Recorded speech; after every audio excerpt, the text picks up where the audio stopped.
Hello everyone.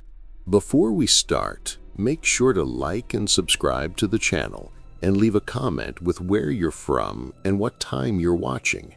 That way YouTube will keep showing you stories just like this one. Now let's begin.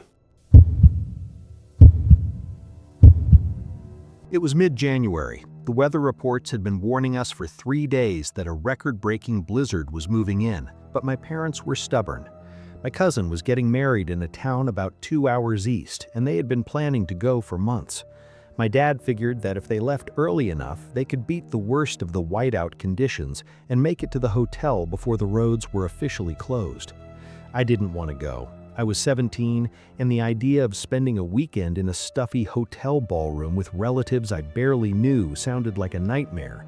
I also had a massive pile of calculus homework and a project for my shop class that I was behind on. I told my parents I felt a scratchy throat coming on. The classic, "I think I'm getting the flu" excuse. My mom hesitated, checking my forehead for a fever, but eventually they gave in. They told me to keep the thermostat at 70, keep my phone charged, and not to leave the house for any reason. They left around 2 p.m., just as the first few fine powdery flakes began to swirl across the driveway. By 5 p.m., the world outside had vanished. When I say vanished, I mean it.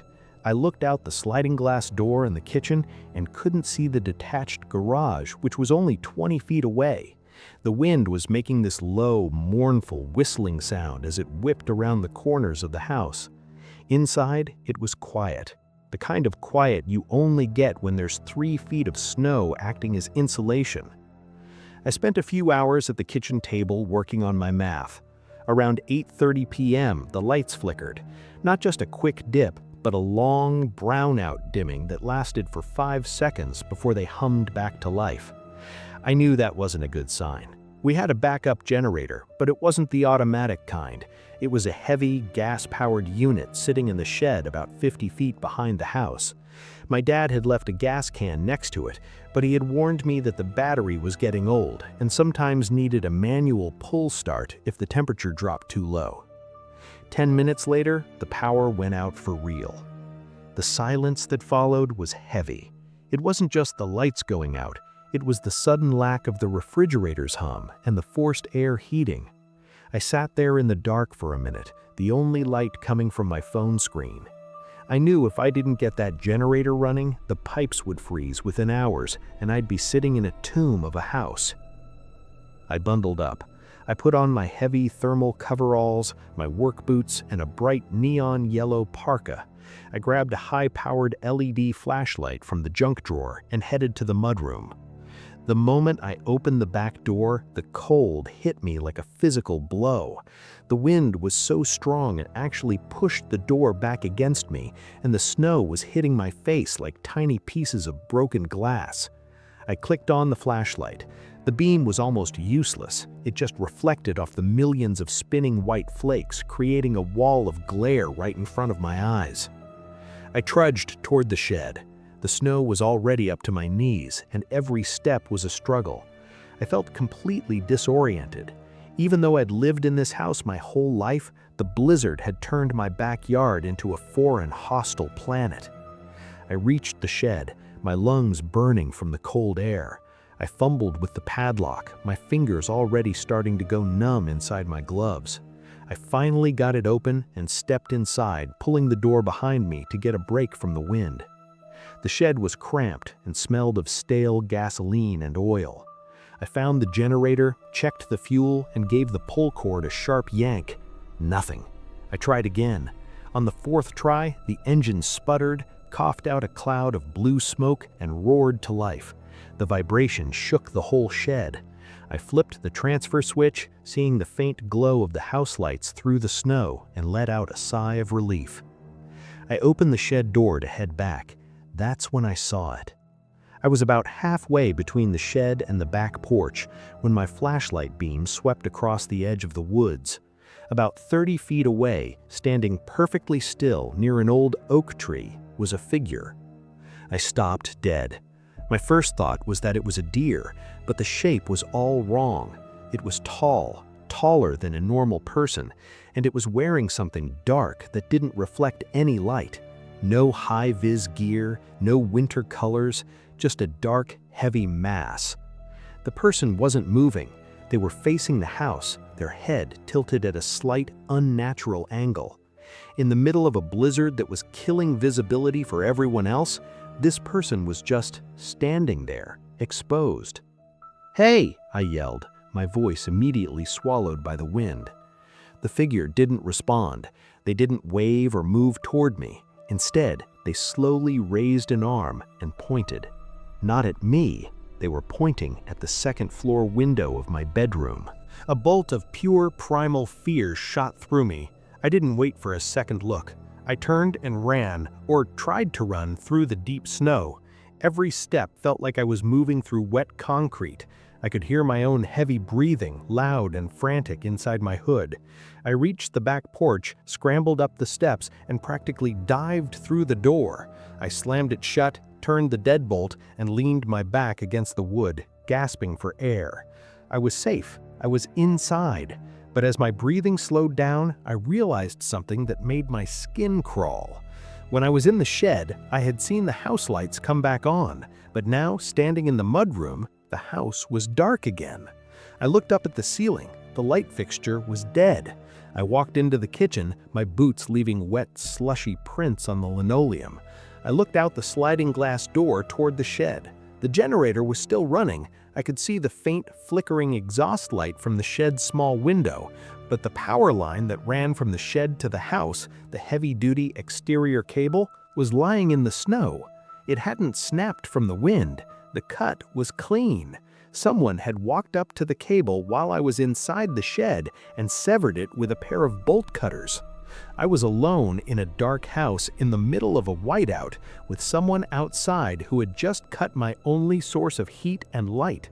I ran to the front door to check the lock there. It was secure. I went to the living room windows and pulled the heavy curtains shut. My heart was thudding so hard it felt like it was hitting my throat. I reached for my phone to call 911, but the screen just showed searching. The towers were down. The storm had knocked out the local relay station. I decided I had to go upstairs. I didn't want to be on the ground floor with all the glass doors and windows. I grabbed a heavy mag light from the counter and started up the stairs, moving as quietly as I could in my heavy boots. I reached the landing and headed toward my room. I remembered the figure in the woods pointing at my window. Why my window? I entered my room and stood in the doorway. The wind was howling against the siding, making the whole house shiver. I walked over to the window, my hand trembling as I reached for the curtain. I just had to know if they were still there. I pulled the fabric back an inch. The figure wasn't by the oak tree anymore. They were standing right underneath my window, looking up. In the glow of my flashlight, which I hadn't realized was still on, I saw his face. It wasn't a mask. It was a man, maybe in his 40s, with a thick, unkempt beard that was matted with ice. But it was his eyes that got to me. They were wide open, staring upward with a blank, glassy intensity. He wasn't shivering. He wasn't hunkered down against the wind. He was just watching me. Then he did something that I still see every time I close my eyes. He reached into the pocket of his coat and pulled out a small handheld radio. He pressed the button and spoke. I couldn't hear him through the glass, but a second later, a voice crackled from inside my house. It came from the hallway. It was the sound of my own voice. "Hey, do you need help?" The man had recorded me. He had stood outside the shed, recorded my voice, and now he was playing it back somewhere in my own home. I backed away from the window, the flashlight slipping from my hand and rolling across the floor. The beam swept across my closet door. The door was cracked open, just a few inches. I knew I had closed that door before my parents left. I'm obsessive about it because the closet has a draft. I didn't think, I didn't scream, I just bolted. I ran out of my room, down the stairs, and into the kitchen.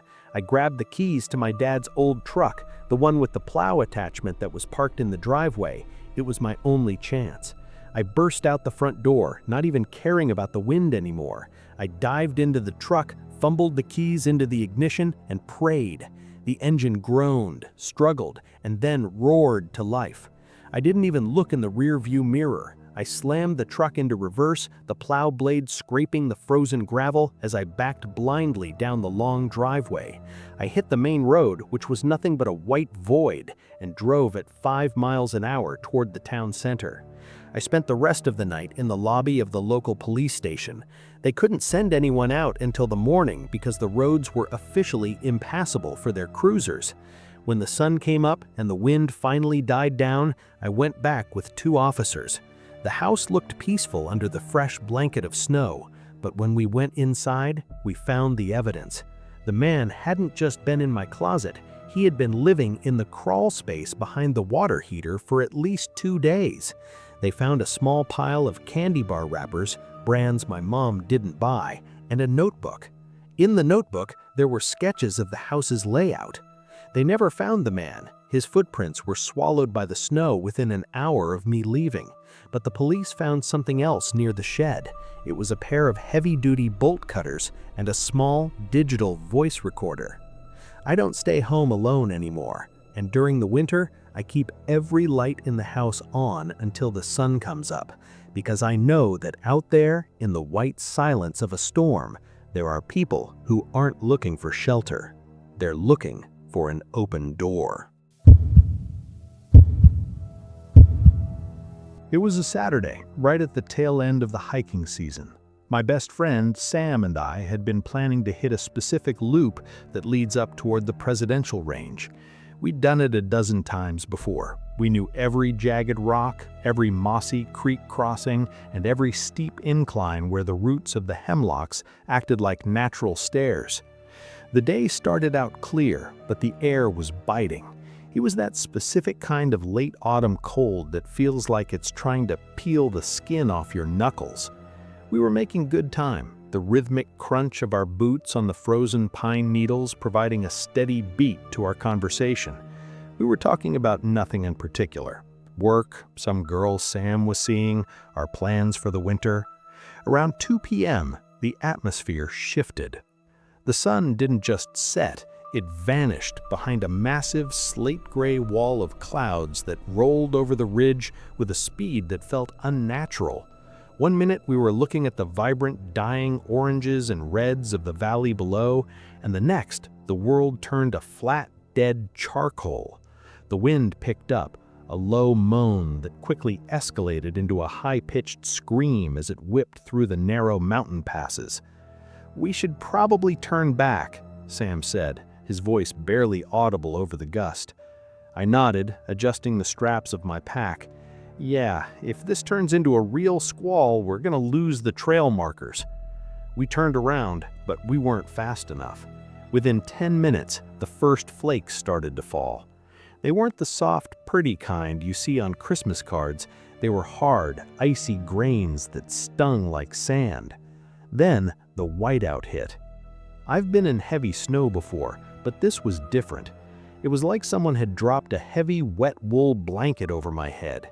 Every landmark, the old twisted oak, the boulder shaped like a skull, was erased.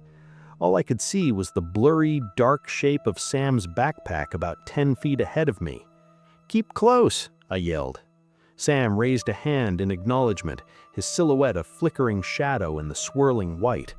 We pushed on for another 20 minutes, our world reduced to the 5 feet of grayish white directly in front of our faces. My goggles were fogging up, and the constant roar of the wind was starting to make my head ache. Then I stumbled over a hidden root. I didn't fall hard, but I had to catch myself against a tree. It took me maybe 5 seconds to regain my footing and wipe the slush off my lenses. When I looked up, Sam was gone. I didn't panic right away. I figured he was just a few steps further ahead and the wind had swallowed his outline. I cupped my mouth around me and screamed his name. "Sam, stop! I'm right here!"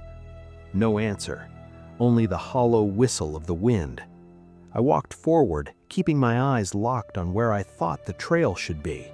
The snow was piling up fast now, filling in our tracks almost as soon as we made them. My heart started to hammer a frantic, uneven rhythm against my ribs. The isolation was immediate and suffocating. "Sam!" I screamed again. This time, I heard a response. "Leo, over here!" It was Sam's voice. It came from somewhere to my right, maybe 30 yards off the trail. What was weird was how calm he sounded. Usually, Sam is a bit of a high-strung guy, especially in survival situations, but his voice was clear, steady, and strangely close, as if the wind wasn't even there.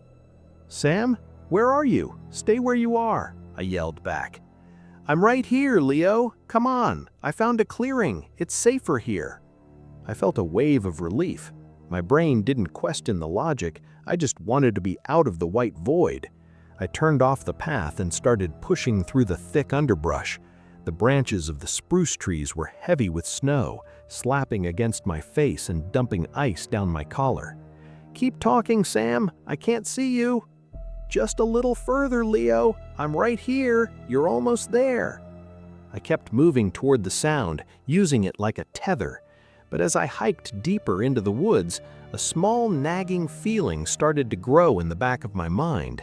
The voice was constant. It was repeating the same phrases. "Leo, over here. I'm right here, Leo. Come on." The cadence was identical every time. The same pitch, the same pause between here and Leo. It sounded like a recording being played on a loop, and the further I went, the more I realized that the voice wasn't moving. It wasn't getting louder as I got closer. It stayed at exactly the same volume, right on the edge of the wind. I stopped. The snow was up to my knees now. I looked back, and my own trail was already a faint blurred line in the white. I had no idea where the actual path was anymore. "Sam?" I called out, my voice smaller this time. "Leo, over here. I'm right here, Leo." Suddenly, I felt a sharp vibration against my thigh. It was so unexpected I nearly jumped out of my boots. I reached into my pocket and pulled out my phone. I'd kept it in an internal layer to keep the battery from dying in the cold. I looked at the screen. My eyes strained to focus on the bright light in the dim grayness. It was a call from Sam. I swiped the screen with a trembling thumb and pressed the phone to my ear. "Sam, is that you? I'm right behind you. Leo?"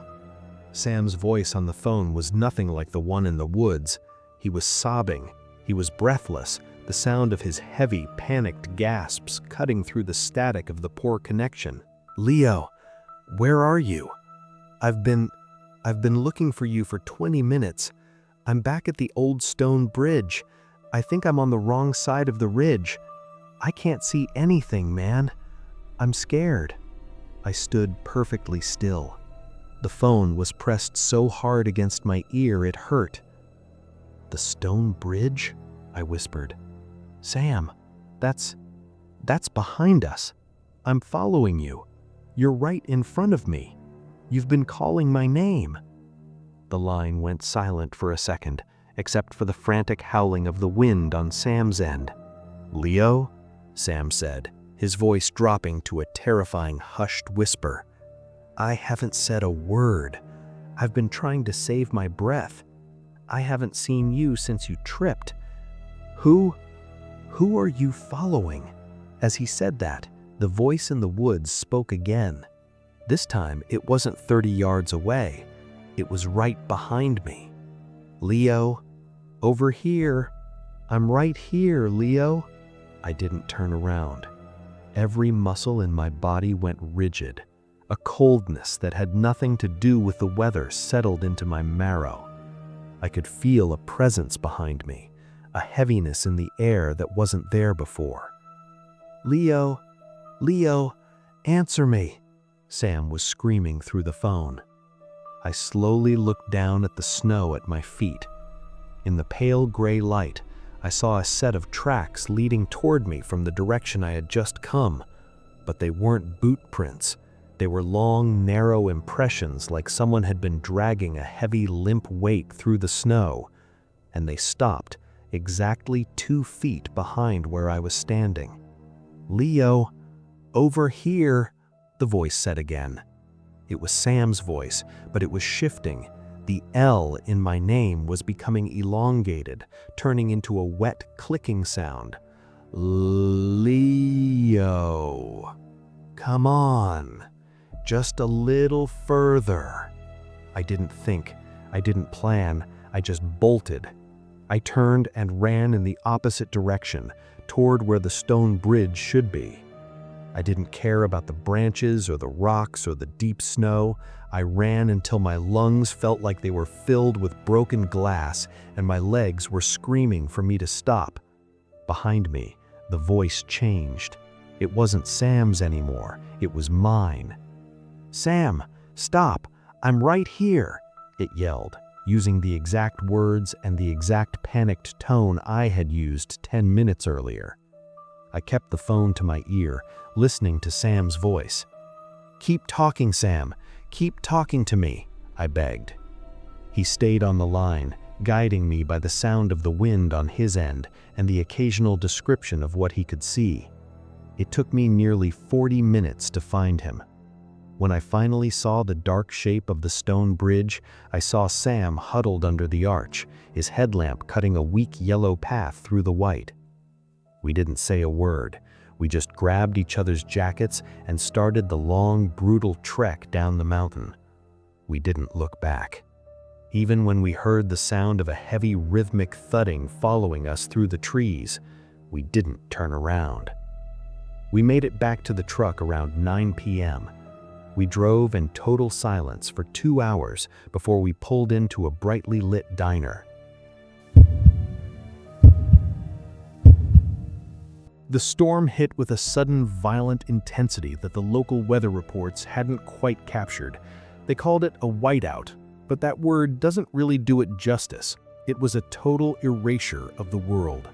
By 10 p.m., the wind was screaming through the eaves of the house and the snow was hitting the window panes with a sound like handfuls of gravel. My wife and I were in the living room, trying to keep the fire going. The power had flickered out hours ago, leaving us with only the orange glow of the hearth and a few battery-operated lanterns. We were sitting on the floor, wrapped in heavy wool blankets, listening to the house groan under the pressure of the wind. It's a strange feeling being in an old house during a storm like that. You start to notice every creak in the floorboards, every rattle in the chimney. You realize just how thin the walls are between you and the elements. Around 2 a.m., we decided to try and get some sleep. We dragged a mattress into the living room to stay near the fire, as the bedrooms upstairs were already dropping to near freezing temperatures. I remember lying there, staring at the shadows dancing on the ceiling, feeling a deep sense of gratitude for the thick stone walls of the farmhouse. I was just drifting off when I heard it. Knock, knock, knock. It wasn't a frantic banging. It wasn't the sound of someone desperate or dying. It was slow, deliberate, patient. 3 distinct raps on the heavy oak front door, spaced perfectly apart. My wife sat up instantly, her eyes wide in the dim light. Neither of us spoke. We just listened. For a long minute, there was nothing but the roar of the wind. I started to tell myself it was just a loose branch or a piece of trim flapping against the siding. Then it happened again. Knock, knock, knock. I stood up, my legs feeling heavy and stiff. I grabbed the heavy iron poker from the fireplace, not because I expected a fight, but because the weight of it in my hand made the air feel slightly less thin. I walked toward the entryway, my boots echoing on the hardwood. "Who is it?" I called out. My voice sounded thin, swallowed by the noise of the storm. A voice came through the door. It was a man's voice, calm, level, and surprisingly clear despite the wind. "I'm sorry to bother you so late. My car went off the road about a mile back. My phone died, and I saw your lights. I'm freezing out here. Could you let me in to use your phone?" It was the most reasonable request in the world. Anyone would have said the same thing, but something about the tone felt practiced. There was no shivering in his voice, no chattering of teeth. He sounded like he was standing in a quiet hallway, not in a sub-zero blizzard. "I can't open the door," I replied, my hand hovering over the deadbolt. The phone lines are down and the cell service is out. I can call for help once the power comes back, but I can't let you in." "Please," the man said. His voice didn't rise in panic. It stayed exactly the same. "I don't think I can make it much longer. Just the mudroom. I don't even have to come into the main house." My wife had come up behind me, clutching my arm. "David, look," she whispered, pointing to the small, narrow window that ran alongside the door. The window was frosted over with a thick layer of ice, but there was a small patch near the center that was clear enough to see through. I leaned in, my heart thumping a slow, heavy rhythm in my ears. The man was standing on the porch. He was wearing a tan work jacket and a dark baseball cap. He wasn't moving. He wasn't huddling against the wind or stomping his feet to stay warm. He was just standing there, facing the door. But as I adjusted the angle of my gaze, I noticed something that made the hair on my arms stand up. The snow on our porch had drifted high, nearly 3 feet against the door. If a man were standing there, his legs should have been buried up to his thighs. He should have been struggling to stay upright. But I couldn't see his feet. I couldn't even see his legs. It wasn't that they were buried in the snow. It was that the man was standing on top of the drift. He was positioned as if he were standing on solid ground, but his waist was level with the middle of the door. And as I watched, the wind whipped a massive sheet of snow across the porch, but the man didn't flinch. His jacket didn't even flutter. He wasn't a physical weight in the world. He was like a projection, a static image placed against the backdrop of the storm. "David," the man said from the other side of the wood, "I know you're looking at me. Please, it's so cold." I backed away from the door, a coldness settling into my chest that had nothing to do with the temperature. He's not real," I whispered to my wife. I grabbed my phone, which I'd kept in my pocket. I'd checked it 10 minutes ago and had 0 bars. But as I looked at the screen now, it showed a full signal, 5 bars of 5G. It made no sense. The nearest tower was miles away and had been out of commission since the wind hit 50 miles per hour. I dialed 911. It picked up on the first ring. "911, what is the address of your emergency?" I gave the dispatcher our address, my voice shaking. I told her there was a man at our door, that he was acting strange and that he wouldn't leave. "Can you describe him, sir?" the dispatcher asked. "He's wearing a tan Carhartt-style jacket," I said, looking back at the frosted window. "Dark hat, maybe in his late 30s. He says his car went off the road." There was a long, heavy silence on the other end of the line. I could hear the faint sound of typing. "Sir," the dispatcher said, her voice dropping to a low, professional tone, "I need you to listen to me very carefully. Move away from the door. Do not, under any circumstances, acknowledge him again." "What? Why? What's going on?" "We received a report of a vehicle accident 5 miles south of your location at 11:30 p.m. tonight. A tan pickup truck went through a guardrail and into the ravine. The driver was a male, mid-30s, wearing a tan work jacket and a dark hat." Did he get out?" I asked, though I already knew the answer. "No, sir," the dispatcher replied. "The driver was pronounced dead at the scene by the first responders. His body is currently being transported to the county morgue. But sir, the reason I need you to stay away from that door is because of the witness report." "Witness report?" "The person who called in the accident," she said, her voice trembling slightly. "They said that after the truck hit the ravine, they saw a man climb out of the wreckage. They said he didn't look hurt, he just started walking. They said he was walking through the snow like it wasn't even there. And sir, they said he was heading north, toward the old farmhouse road." I looked at the door. The knocking had stopped. But then I heard a different sound. It wasn't a knock, it was the sound of something heavy scraping against the siding of the house. It was moving upward, toward the second floor. Scratch, scratch, scratch. The man wasn't at the door anymore. "He's on the house," I whispered into the phone. "He's climbing." "Stay on the line with me, David," but her voice was starting to break up into static. "The deputies they're trying the roads." The line went dead. I looked at my wife. She was staring at the ceiling. From directly above us, in the master bedroom, we heard a heavy thud. It was the sound of someone or something dropping onto the floorboards. Then the footsteps began. They were slow, deliberate, patient. They moved from the bedroom across the landing and toward the top of the stairs.